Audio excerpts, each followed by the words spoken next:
Ang tulong natin ay nasa pangalan ng Panginoon. Siya ang lumikha ng langit at lupa. Ating ipahayag ang ating mga kasalanan sa Diyos. Ang ating Diyos ay Diyos na mahabagin at mapagpatawad.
Mapalad ang tao na pinatawad na yaong kasalanan at nalimot na rin ang kanyang nagawang mga pagsalangsang.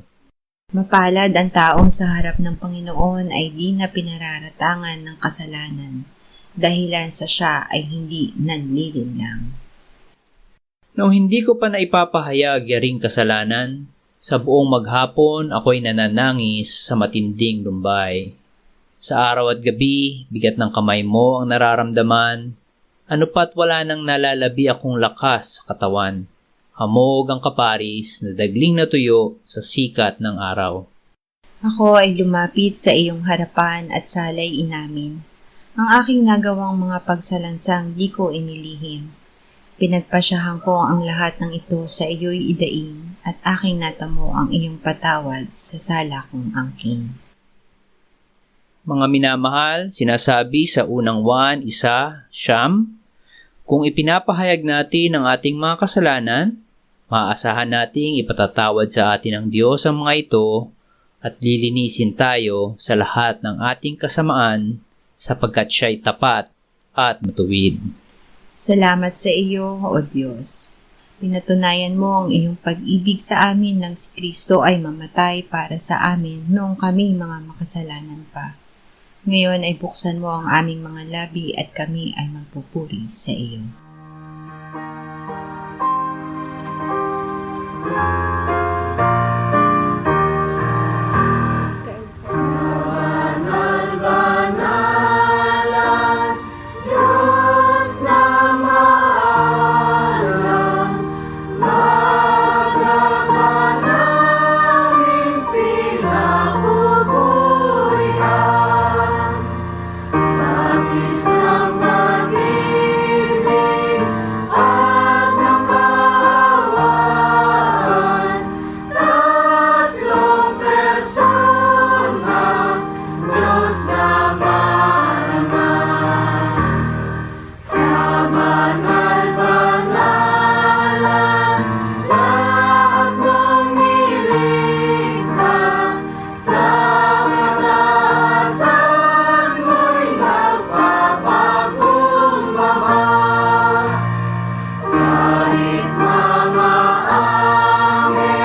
Henesis 1:26-28. Sinabi ng Diyos, lalangin natin ang tao sa ating larawan ayon sa ating wangis, at magkaroon sila ng pamamahala sa mga isda sa dagat, sa mga ibon sa himpapawid, sa mga hayop, sa buong lupa, at sa bawat gumagapang sa ibabaw ng lupa. Kaya't nilalang ng Diyos ang tao ayon sa kanyang sariling larawan, ayon sa larawan ng Diyos siya nilalang. Sila'y kanyang nilalang na lalaki at babae. Sila'y binasbasa ng Diyos at sa kanila'y sinabi ng Diyos, kayo'y magkaroon ng mga anak at magpakarami. Punuin ninyo ang lupa at supilin ninyo ito.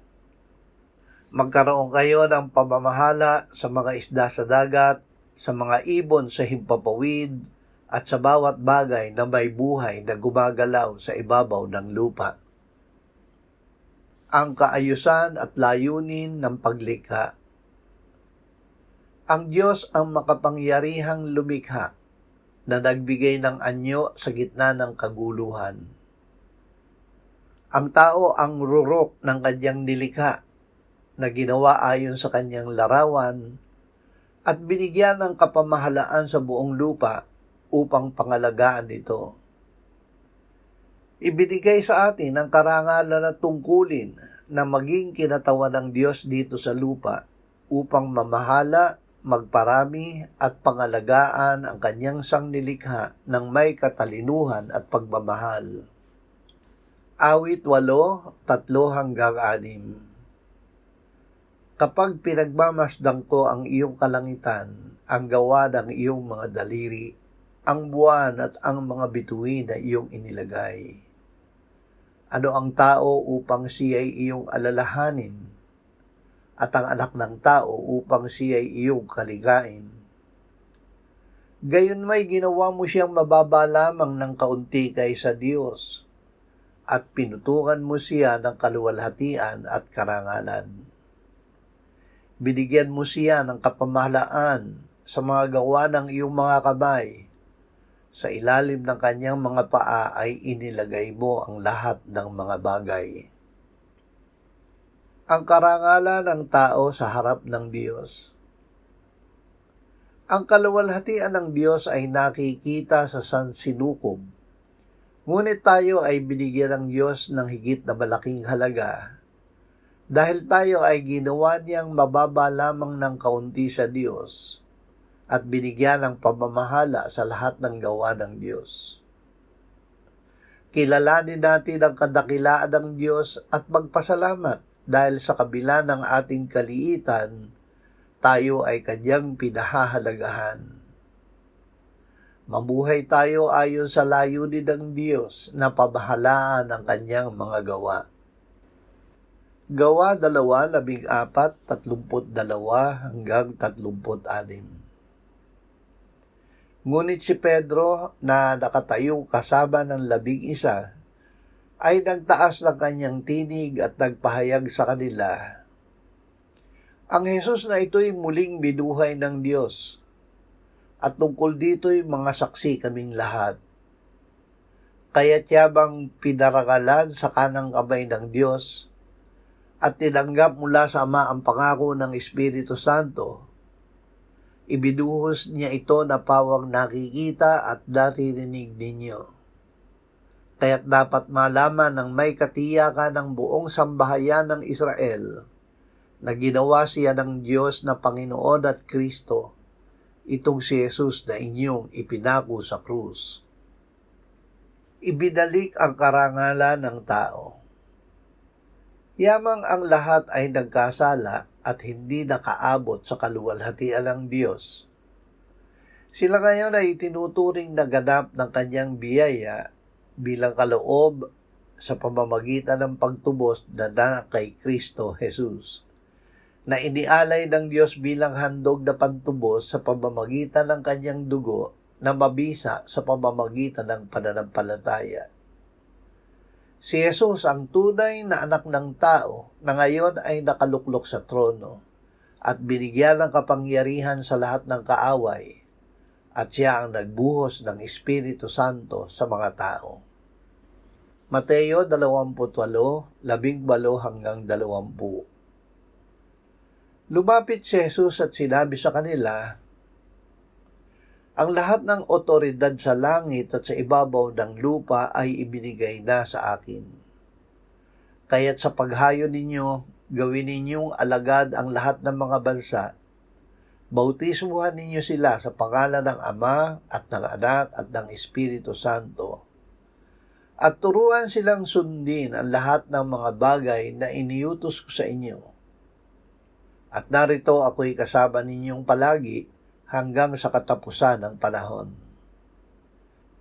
Ang dakilang utos. Inutusan ni Jesus ang kanyang mga alagad na palawakin ang kanyang kaharian sa lahat ng bansa, na nagpapatunay na ang orihinal na layunin ng Diyos para sa tao, ang mamahala at magpakarami, ay naisa sa katuparan na ngayon sa espiritual na paraan sa pamamagitan ng paggawa ng mga alagad sa ilalim ng kapangyarihan ni Kristo. Ang gawa ng Ama, Anak at Espiritu Santo. Ang tao ay ginawa ng Diyos na kanyang kinatawan at tagapamahala sa mundo. Ang layuning ito ay nasira ng kasalanan, ngunit ganap na ibinalik ni Jesus sa atin. Ang nagplano nito ay ang Diyos Ama. Ito ay isinakatuparan ng Diyos Anak nang tayo ay tubusin niya sa pamamagitan ng kanyang dugo. Ibinigay sa kanya ng Ama ang lahat ng otoridad sa langit at lupa upang pabunuan ang bagong sangkatauhan. Ang Espiritu Santo ang pangako ng Ama na ibinuhos ni Jesus sa mga sumasampalataya upang maisakatuparan ang dakilang utos. Sa pamamagitan ng Espiritu, ang presensya ni Jesus ay nananatili sa atin hanggang sa katapusan ng panahon.